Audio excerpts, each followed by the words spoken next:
Hello guys, welcome back to my channel. কেমন আছো তোমরা সবাই? আশা করছি ভীষণ ভালো আছো। ভগবানের কাছে প্রার্থনা করি তোমরা সবসময় খুব ভালো থেকো। তো চলে এসেছি আজকে আরও একটা মিনি ব্লগ নিয়ে। আর আজকের ব্লগটা হচ্ছে মামাবাড়ি থেকে বাড়ি চলে যাওয়ার দিন। তো সেদিনকে দেখো আমরা তো রেডি হয়েই গেছি, বিকালবেলা হয়েই গেছে, আমাদের টোটো এসে গেছে। আর এদিকে সব প্রণাম করার এখন পালি চলছে। বাড়ি যাওয়ার সময় তারপরে যেদিনকে যাই সেদিনকে তো সবাই সেই প্রণাম টনাম করা হয় সবাইকে। তো সেই জন্যই আর কি। আর এদিকে তো মা ভীষণই কান্নাকাটি করছিল, দিদাও ভীষণ কান্নাকাটি করছিল। যেটা হয় এরকম কষ্টটা কখনো হয় না, এইবারটাতে বেশি করে হচ্ছে, বুঝতেই পারছো। আর এদিকে তো দিদা ভীষণই কাঁদছে, আর দিদা মাকে শুধু ইয়ে করছে, আর মা দিদার চোখাচোখি হতেই পারছে না, দুজন মিলে শুধু কান্নাকাটি করছে। তো সেই জন্য আর অতটা ইয়ে করেনি। দিদার সাথে থাকলে বেশি করে কান্নাকাটি হবে, সেই জন্য দিদার দিকে অতটা কথা চুপচাপই ছিল আর কি। এটাই, মামাবাড়ি আসবো এটাই ভালো। এই দিনগুলো কত সুন্দর কেটে গেল, যেদিনকে এলাম আর তার পরের দিনটা ছিলাম, আর আজকে আবার বিকেলবেলা চলে আসছি, এরকম ব্যাপার। মেজো মাইমা বড় মাইমা সবারই বাড়িতে থাকলাম, খেলাম, বাট কত মজা করে কাটালাম। যাবো এটাই ভালো। চলে আসার দিনগুলো এত মন খারাপ হয়ে যায়, তো কি আর বলবো। তো তাও দাদু বললো যে মন খারাপ করিস না, আবার তো আসবি। তারপরে কারণ হচ্ছে যে আমার বৌদিদের এবছর কার্তিক পুজো উদযাপন করবে, তো সেই জন্য আবারও যাওয়া হবে। বললো যে আর এক সপ্তাহ পর আবারও চলে আসবি, মন খারাপ করিস না, এসব আর কি।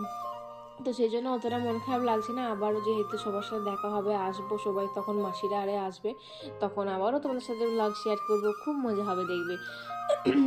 মামা বাড়িতে সবাই মিলে এলে তো আরোই মজা হয়, একা একা এলে থাকলে বেশ অতটাও মজা হয় না। তো যাই হোক, আসবো হয়ে গেল, আমাদের কেটে গেল, এরপরে বাড়ি যাওয়ার পালা। তো চলো, আর বেশি কিছু ব্লগটা এখানে করলাম না, আমি এখানেই সেদিনকের ব্লগটা এখানেই শেষ করে দিয়েছিলাম।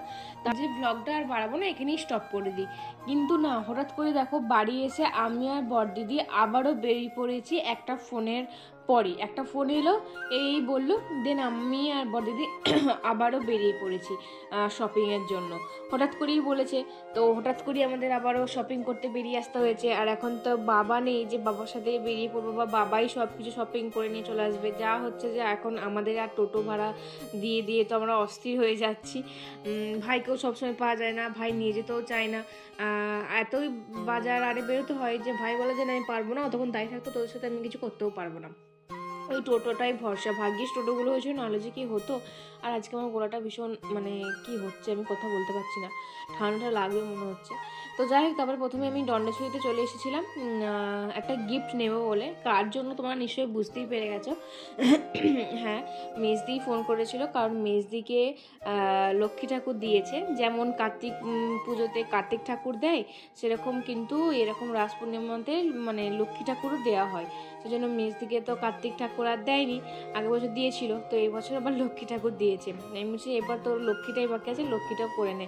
তো যাই হোক, তো এদিকে সেই জন্যই ভাবছিলাম যে কি দেবো দিদি। আরে আমার দেওয়ার কোনো কথা নেই, মাই দিচ্ছে, বড়দিও দেবে, তা আমার মনে হলো যে আমিও দিই, বেশ ভালো লাগবে, গিফট পেতে কার না ভালো লাগে। তো প্রথমে ভাবলাম ডোডোর জন্যই জিনিসটা কিনবো, ডোডো খেলবে। তা বলছে না, ডোডো তো খেলনা নিয়ে খেলতে খুব একটা ভালোবাসে না, ও বড়দের জিনিস নিয়ে খেলতেই বেশি ভালোবাসে, সবার সাথে এদিক ওদিক ঘুরতে হামাগুড়ি দিতেই বেশি ভালো লাগে। যেটা কিনে নিয়ে যাবো সেটা বাদে ওর বাকি সব জিনিস, ঘরের জিনিস ভালো লাগবে, এটাই ব্যাপার আজকে। আর খুব জোর 2 মিনিট ভালো লাগবে, তারপর সেটাকে ভেঙে চুরে ফেলে দেবে।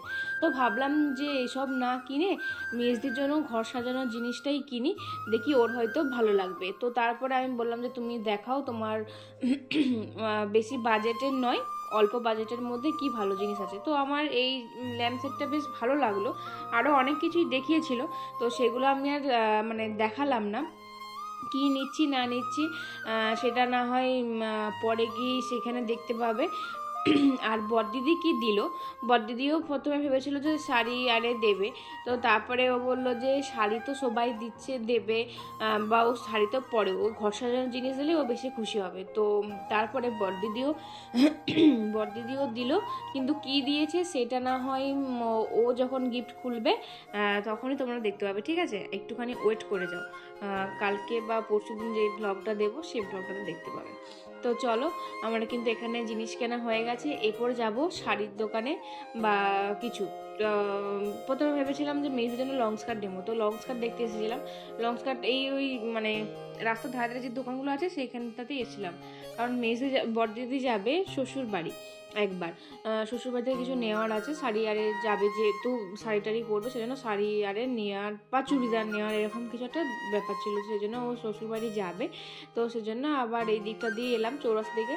তারপরে ওখানে তো কিছু পেলাম না, যেটার জন্য গেছিলাম লং স্কার্ট পেলাম না বলে আবার এখানে কনকেশ্বরী বস্ত্রালয় দিয়ে চলে এসেছিলাম। তো এখান থেকে আমরা এখন সব কিছু জিনিস কিনি, বাজারের ভিতরে আর কোনো দোকানে যাই না, কারণ এইটাই এই দিকটাই পড়ে, আর এটা আমাদের চেনা জানা দোকান একটা, কনকেশ্বরী বস্ত্রালয়টা। তো সেজন্য এখানেতেই মানে অফলাইনে কোনো জিনিস কিনলে তো আমরা এই কনকেশ্বরী বস্ত্রালয়তেই কিনি, মানে বেশ পছন্দ হয়ে যায় আমাদের, সেজন্য এখানেতেই চলে আসি। আর শাড়িগুলো বেশ সুন্দর সুন্দর দেখাচ্ছিলো। প্রথমে যে সুতির ছাপাটা দেখালো ওটা এত সুন্দর কাটা ছিল, আর দেখতেও এত সুন্দর, কালারটাও এত সুন্দর, মেয়েকে খুব মানাবে, তাই মেয়েদের জন্য ওটা নিয়ে নিয়েছি। আর এইটা হাতেরটা আমার এখন যেটা দেখলে সেটা মায়ের জন্য নিয়েছি, মায়ের জন্য বেশ পছন্দ হলো। মা ভাবলাম যে মায়ের মনটা খারাপ, মাকে শাড়িটার জন্য যদি কিনে নিয়েছে মায়ের মনটা ভালো লাগবে।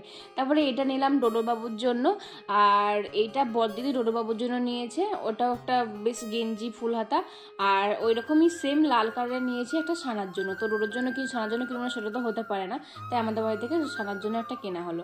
তারপরে চলে আসলাম বড়দিদির শ্বশুর বাড়ি মাসিমণিদের সাথে, তবে একটু নিচে একটু গল্প টল্প করলাম, খাওয়া দাওয়া করলাম, দেন চলে গেছিলাম উপরে। ওই একটু কাজ ছিল বললাম না, বড়দি যেহেতু যাবে সেজন্য একটু ওই কাপড় চোপড় চুড়িদার এগুলো নেওয়ার ছিল। আর বড়দির রুম হচ্ছে একদম 3 তলাতে, তো সেই জন্য এখন সিঁড়ি ভেঙে ভেঙে যেতে হবে, পায়ে ব্যথা হয়ে যায় ওর বাড়ি গেলে আমার।